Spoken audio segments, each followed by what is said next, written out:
Hello everyone, আমার নতুন একটা মিনি ভ্লগে তোমাদের সকলকে স্বাগত।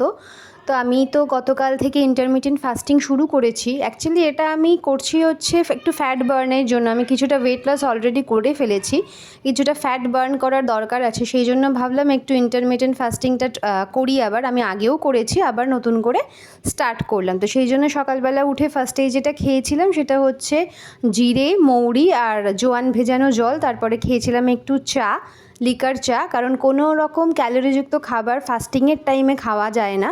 আমার রাত 10টা থেকে দুপুর 2টো অবধি হচ্ছে ফাস্টিং উইন্ডো, আর দুপুর 2টো থেকে রাত 10টা অবধি আমার হচ্ছে ইটিং উইন্ডো। তো দেখো আমি সেইভাবেই আমি চলছি। আর এখন সন্ধে হয়ে গেছে, এখন আমি এখানে একটুখানি আমার স্কিন কেয়ার করে নিয়েছি, কেন কি স্কিনটা একটু ডাল ডাল লাগছিলো। আর এখানে দেখো রিয়ান এখানে বসে আছে, বসেও আমার সাথেই গল্প করছিল। প্রচণ্ড কথা বলে আজকালও, যেহেতু বড় হচ্ছে, অনেক প্রশ্ন অনেক কিছু থাকে। আর এখানে মা দেখো নিয়ে চলে এসছে হচ্ছে গরম গরম চা। তো একটুখানি চা খেয়ে নিলাম। আর তারপরে ভাবছিলাম যে রিয়ানের জন্য ডিনারে কি বানানো যায়। তো এখানে রিয়ানের জন্য একটা সয়াবিন, আলু আর চাল দিয়ে একটা পোলাওয়ের মতোই বানিয়েছি। একটুখানি নরম হয়ে গেছে, যেহেতু রিয়ান খাবে সেভাবেই করেছি।